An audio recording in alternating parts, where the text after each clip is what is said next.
আসসালামু আলাইকুম। আজকে তোমাদের মাঝে নিয়ে আসলাম পদার্থের দ্বিতীয় অধ্যায়ের স্থিতি এবং গতি নিয়ে। এই দুইটাই কিন্তু তোমরা বুঝো, মনে করো যে আমরা বুঝি, কিন্তু আসলে ক্লিয়ার কনসেপ্ট না থাকার কারণে ভুল করে দেয়। একটু মনোযোগ দাও, যে জিনিসগুলো দেখতে অনেকটা সহজ মনে হলেও স্বাভাবিকভাবে বা এর ক্লিয়ার ধারণা না থাকলে উল্টাপাল্টা লিখে বসে থাকো, নাম্বারও কাটা যায়, তোমরা নিজেরাও জানো না। মনে করে যে আমি তো 100 মার্কের অ্যান্সার দিয়েছি, কিন্তু কেন পাইলাম এত কম? কিন্তু তুমি তো এটা জানোই না, ওই বিষয়টা ক্লিয়ারই নাই তোমার। একটু খেয়াল করো। মনে করো এই যে মার্কার, এই কলমটা যদি আমি এই জায়গায় রাখি, তাহলে আমি যদি বলি যে এই মার্কারটা স্থিতি না গতি, স্বাভাবিকভাবে তোমরা বলবা যে এটা স্থিতিশীল। আগে স্থিতি এবং গতির ডেফিনেশনটা আমি একটু বলে দিই। স্থিতি হচ্ছে সময়ের সাথে কোনো বস্তুর যদি অবস্থার পরিবর্তন না হয়, সময়ের সাথে কোনো বস্তুর যদি অবস্থার পরিবর্তন না হয়, এটা হচ্ছে স্থিতি। আর গতি হচ্ছে সময়ের সাথে কোনো বস্তুর অবস্থার পরিবর্তন হয়, এটাই হচ্ছে গতি। তার মানে আমি একটা কলম যদি একটা টেবিলের ওপর রেখে দেই, 2 মিনিট পর ওই টেবিলেই থাকে, 3 মিনিট, 4 মিনিট, 5 মিনিট, 20 মিনিট, 1 ঘন্টা, 2 দিন, 20 দিন, 1 বছর, 5 বছর, তাহলে আমরা ধরে নিব যে এটা স্থিতি। আর যদি শুধু টেবিল না, এখানে উল্লেখ করে দেওয়া হয়নি যে আমার টেবিলের সাপেক্ষে না পরিবেশের সাপেক্ষে না পৃথিবীর সাপেক্ষে না সূর্যের সাপেক্ষে না সৌরজগতের সাপেক্ষে, এগুলো উল্লেখ করে দেয়নি, তখন আমরা বলতে পারবো না যে এই মার্কারটা স্থিতি না গতি। অর্থাৎ স্থিতিশীল না গতিশীল এটা নির্ভর করে কার সাপেক্ষে বলা হচ্ছে। ভালো করে একটু খেয়াল করো, এই সাপেক্ষটা কী জিনিস। সাপেক্ষটা হচ্ছে, ধরে নাও যে একটি ফ্যান স্থির অবস্থায় আছে, তাহলে একটা ফ্যানের পাখা আমার সাপেক্ষে কি হবে? স্থিতিশীল। তার মানে একটা বস্তু হচ্ছে ফ্যানের পাখা, আর কার সাপেক্ষে ধরা হচ্ছে? আমার সাপেক্ষে, কারণ ফ্যানটা দাঁড়িয়ে আছে, ঘুরতেছে না। ফ্যান যখন ঘোরা শুরু করবে তখন আমার সাপেক্ষে ওই ফ্যানের পাখাটা কি?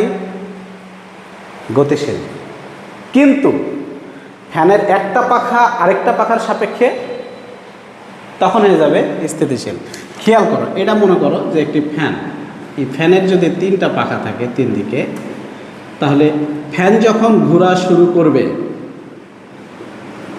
তখন এই পাখা এবং এই পাখার যে ডিস্ট্যান্স, এদের যে দূরত্ব, এই দূরত্ব তো ওই সেম দূরত্ব নিয়েই তো ঘুরে না। ঘোরার সময়তে এর জায়গা ওখানে ঢোকে, ওর পাখা ওখানে ঢোকে, এরকম তো আর হয় না।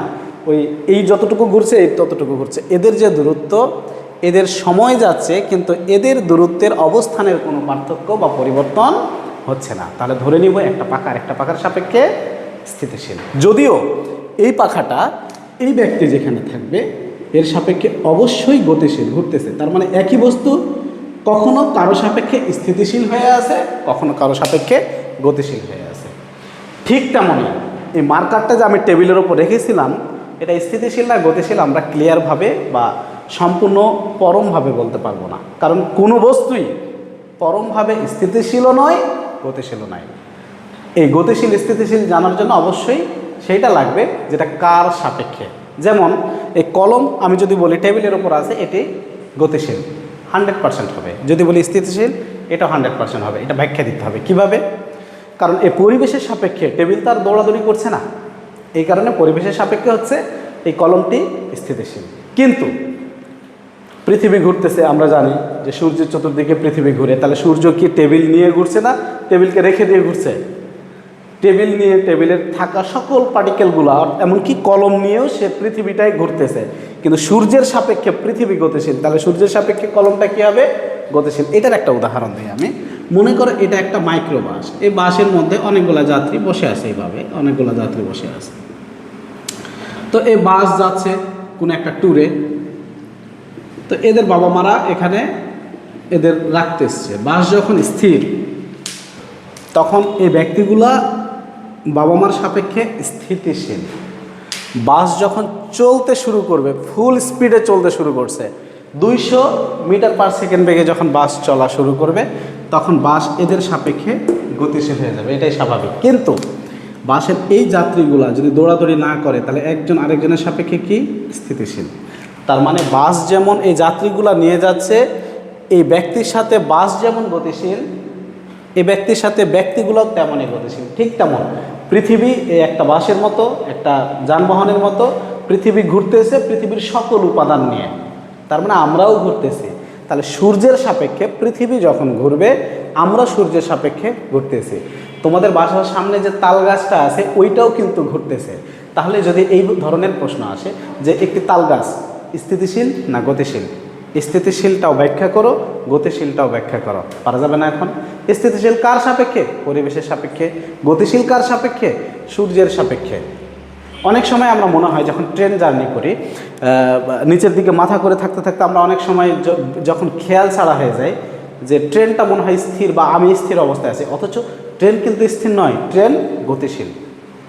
তাহলে ট্রেনের সাপেক্ষে আমরা স্থির থাকি। হঠাৎ করে জানালার দিকে তাকালে মনে হয় যে গাছগুলা দৌড়াচ্ছে, পাগলের মতো দৌড়াচ্ছে, কিন্তু আসলে কি গাছ দৌড়াই? আমরা দৌড়াচ্ছি, যারা ট্রেনে আছে তারা যাচ্ছে। তার মানে ট্রেন গতিশীল, বাস না, গাছগুলো স্থিতিশীল, কিন্তু গাছের সাপেক্ষে ট্রেন গতিশীল, ট্রেনের সাপেক্ষে গাছও গতিশীল। এই কারণে মনে হয় হঠাৎ করে জানালার দিকে তাকালে যে গাছগুলা দৌড়াচ্ছে।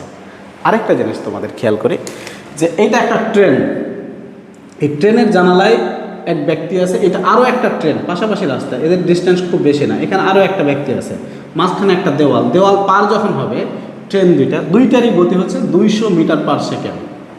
তার মানে এরা কিন্তু কম গতিশীল নয়, ফুল স্পিডে চলছে। তাহলে এই ট্রেনটা পরিবেশের সাপেক্ষে কি? গতিশীল। এই ট্রেনটাও 200 মিটার পার সেকেন্ড, মানে পরিবেশের সাপেক্ষে গতিশীল। এরা একে অপরকে দেখতে পাচ্ছে না, কারণ মাঝখানে আছে একটা দেওয়াল।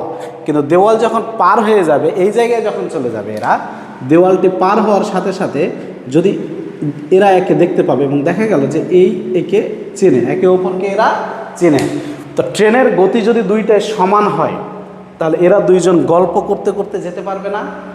কারণ হচ্ছে এর সাপেক্ষে এই স্থিতিশীল, আর এর সাপেক্ষে দেওয়ালটা রেখে এই চলে যাচ্ছে, দেওয়ালের সাপেক্ষে এই হচ্ছে গতিশীল। তো শিক্ষার্থী বন্ধুরা, একটা জিনিস দেখো যে ট্রেন হোক, বাস হোক, মোটরসাইকেল হোক, পাশাপাশি দুইটা যদি সমান গতিতে যায় তাহলে পেছনে বসে এরা দুইজন কিন্তু গল্প করতে পারবে, কারণ তার সাপেক্ষে একে স্থির মনে হয়। তাহলে একই বস্তু কখনো গতিশীল হতে পারে, কখনো স্থিতিশীল হতে পারে, এটা নির্ভর করে সাপেক্ষের উপর। ঠিক আছে, এই পর্যন্ত আজকে। সামনে থাকো পরবর্তী ভিডিওর জন্য। আল্লাহ হাফেজ।